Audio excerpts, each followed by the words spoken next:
Hello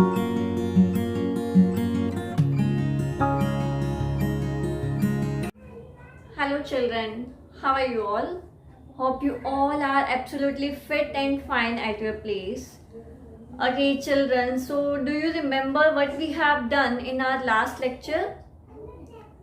Yes, can anybody tell me what we have done in our last lecture? Okay, so we have done with our topic triangles and quadrilateral, right? So is there anyone who can tell me that how many corners, how many vertices are there in a triangle? Yes. Ayan, can you tell me how many vertices are there in a triangle? Okay, so there are 3 vertices in a triangle. And what about quadrilateral? Do you know how many vertices and how many line segments are there in a quadrilateral? Yes. Namrata, can you tell me? Okay, good. So, in a quadrilateral, we use 4 line segments. We use 4 line segments to draw a quadrilateral. And there are 4 vertices in a quadrilateral, right? So, that was about the topic which we have done in our last lecture. Now, what about today's topic? Our today's topic is circle and its parts, right? You all have learned circle earlier. Okay, so now we are going to recall this topic and we are going to solve the exercise questions, right? So let us start with the definition of circle first. So what is a circle? Circle is a round shaped figure that has no corner or edges.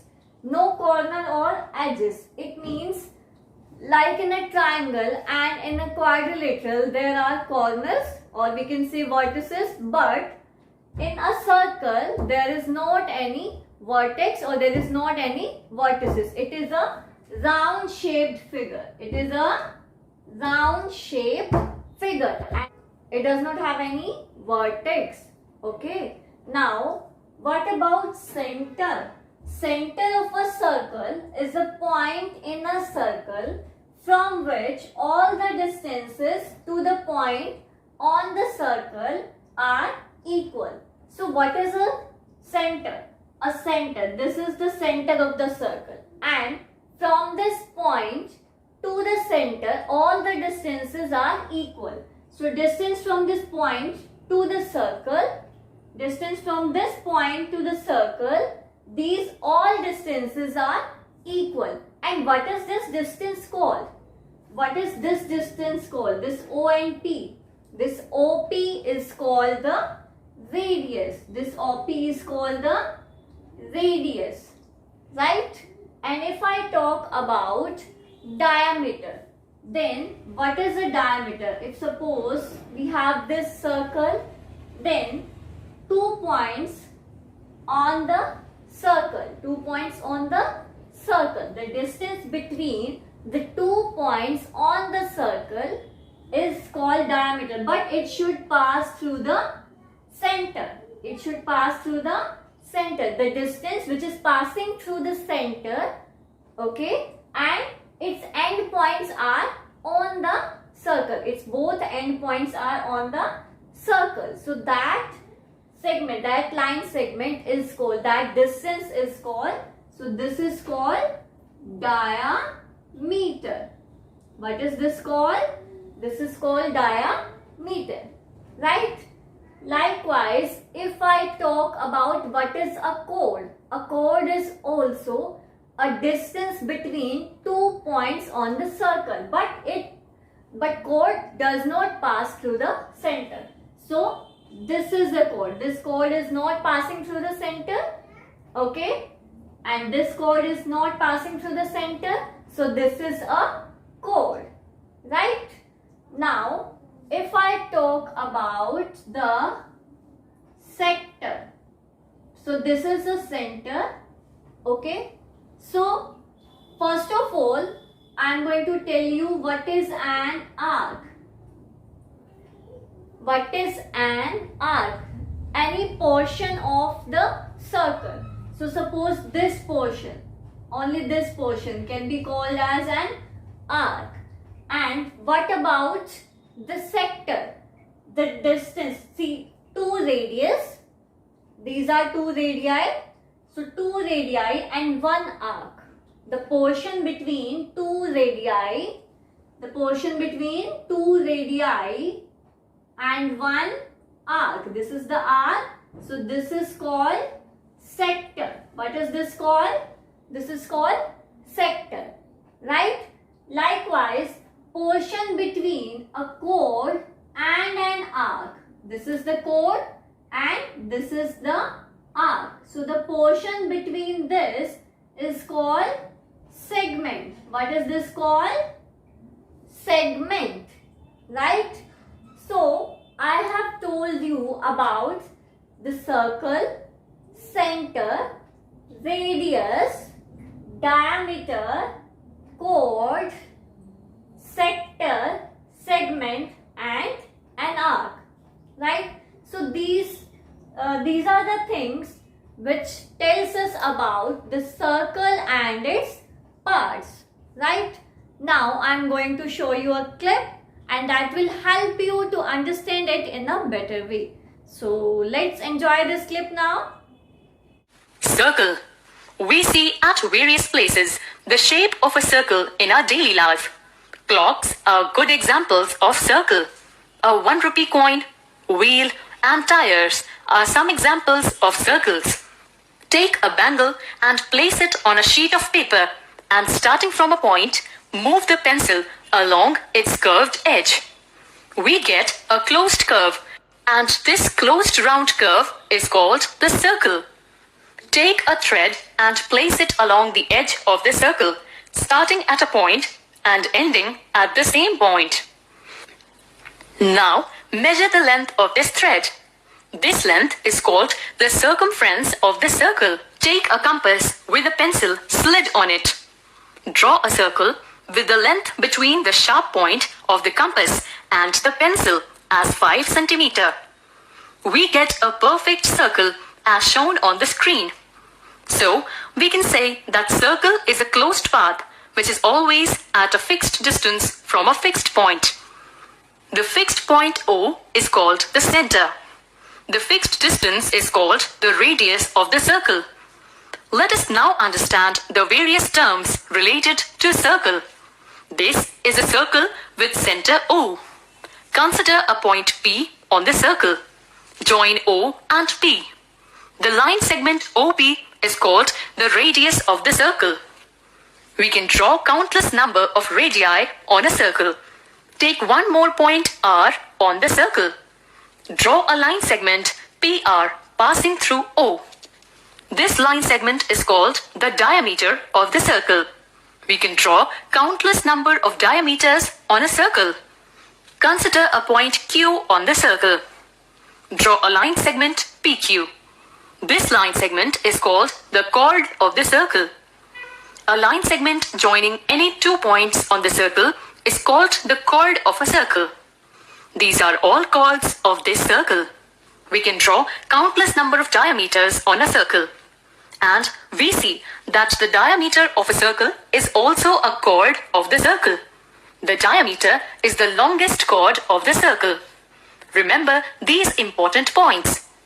Diameter of a circle is also a chord of the circle. The diameter is the longest chord of the circle. We can draw countless number of radii, diameter and chords in a circle. Look at this circle. We can see that AB is a chord. AB divides the circle into 2 parts. Each part is called the arc of the circle. This is the minor arc and this is the major arc. Symbolically, we represent the arc AB like this. When we draw the longest chord of the circle, we see that it divides the circle into 2 equal parts. Each part is called a semicircle. Circle with different radii and same center is called concentric circles. A region in the interior of a circle enclosed by an arc on one side and a pair of radii on the other two sides is called a sector of circle. A pie-shaped part of a circle is called the sector. A region in the interior of a circle enclosed by an arc and a chord is called the segment of a circle. I hope you all enjoyed this clip. Now we have to start with our exercise question. We are going to start exercise 4.6. So let us start with question number 1. Question number 1 is, from the figure identify center, 3 radii, a diameter, chord, 2 points in the interior, a point in exterior, a sector and a segment. Right? So now we have to start with the solution of this. So let us start. A part is center. So what is the center here? Center is the point O. So O is the center. So we will write here O. B part is 3 radii. So now we have to find out the 3 radii in the given circle. So 3 radii are OA, OB and OD. So we will write here OA, OB and OD. Then we have to find out the diameter. What is the diameter? A diameter is a line segment whose end points are on the circle and it passes through the center. So the diameter is AD. So AD is the diameter, right? Then we have to find out the chord.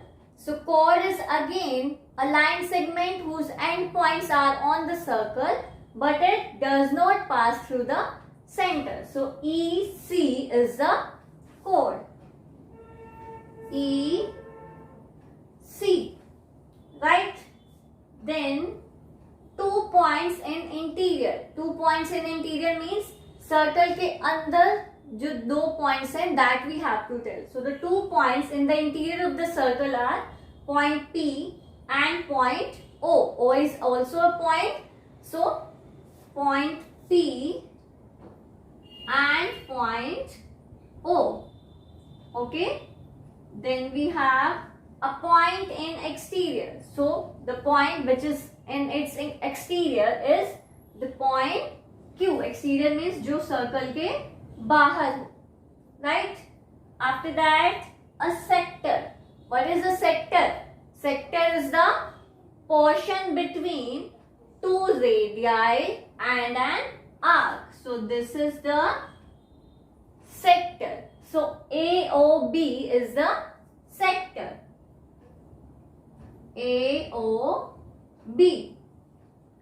Then we have to find out the segment. So what is the segment? Segment is the portion between a chord and an arc. So this is the segment. So we can write EC is the segment. Right? So this was the solution of question number 1. Now let's come to next question.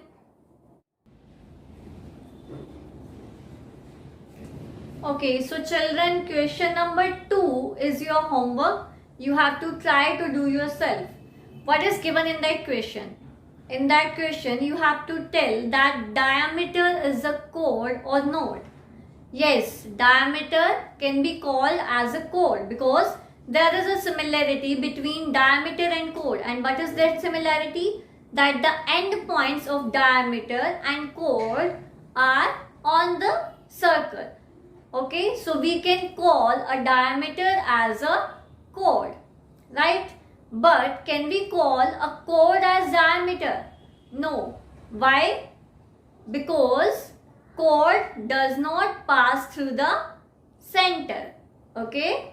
Chord does not pass through the center, right? And diameter passes through the center, right? So chord cannot be, all the chords cannot be a diameter, but diameter can be a chord. So you just have to write in sentences for writing the answer of question number 2. Now we have to start with question number 3. So what is the question? Draw a circle and mark these all points. These are parts we have to mark in that circle. So here I am going to draw a circle first. Okay, first of all we have to mark its center. Suppose the center is this point O. Then we have to mark a radius. So if suppose the radius is OP, right? Then we have to mark the diameter. So the diameter is AB. Okay. Then we have to mark a sector. A sector is the portion between two radii and an arc. So this is the sector, right? Then we have to mark a segment. For marking a segment, we must draw a chord. So suppose this is a chord and I have marked it as EF. So this will be the segment, right? Then a point in interior. A point in interior can be point O, or we can take another point, that is point D. Then I am taking a point in exterior. So the exterior point will be point Q, right? Then I have to mark an arc. So arc can be EF or it can be AP. Now I am going to write all the points here. First of all, I have written the center. So the center is point O. Then radius is OP. After that, diameter is AB. After that, sector is POA, or you can say AOP. After that, we have segment. So for segment, we have EF. Then a point in exterior. Point in interior. Point in interior is point D. And then point in exterior. Point in exterior is point Q. Okay. After that, arc. So the arc is EF, or you can say AP. I am going to take this AP. So AP is the arc. So first of all, you have to draw all these points, and then you have to write down that what is the center, what is the radius, diameter, sector, segment, points in interior, exterior, and an arc. Right? So that is how you have to solve this question number 3. Now let's come to question number 4. Then we have question number 4. Say true or false. Two diameters of a circle will necessarily intersect. Yes. So if I draw a circle, then if suppose this is the diameter, then if suppose I am drawing one more diameter, then yes, they are intersecting, right? So it is necessary that the diameters, all the diameters of a circle will intersect. So whether you are drawing two diameters or you are drawing more than two diameters, they are going to intersect at the circle, at this point. Right? So, two diameters of a circle will necessarily intersect. So, it is a true statement. So, you can write here true. Right? Then, the center of a circle is always in its interior. What does it mean? Circle का center हमेशा उसके interior में होगा. Okay? So, is it true or false? Yes, it is true. Center cannot be outside. Okay, center cannot be on its exterior. So this will be again a true statement. Right? So this was the solution of question number 4. So children, we have completed this exercise today. Only question number 2 you have to try to do yourself. Right? And in that question you have to give the answer in the sentence only. Right? So that's all for today, children. We have completed our chapter. Now on Monday I am going to take your problems if you have any related to this chapter. Right? So till then, take care. Bye bye.